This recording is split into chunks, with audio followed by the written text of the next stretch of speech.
Hello, I'm in a 2015 Nissan Pathfinder, and today I'm going to show you how to factory reset your display settings. So first you want to make sure your vehicle is actually on, which this one currently is.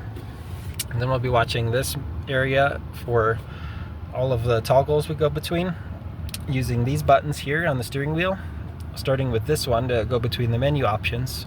So we'll push that till we get to this screen here, at which point we'll go up and down with this and to push enter when we get to the option we want. So we'll just keep scrolling down, continuing to click to scroll till we get to factory reset, at which point we're going to push enter, and then it'll confirm again yes or no, and then you push enter for the option you want.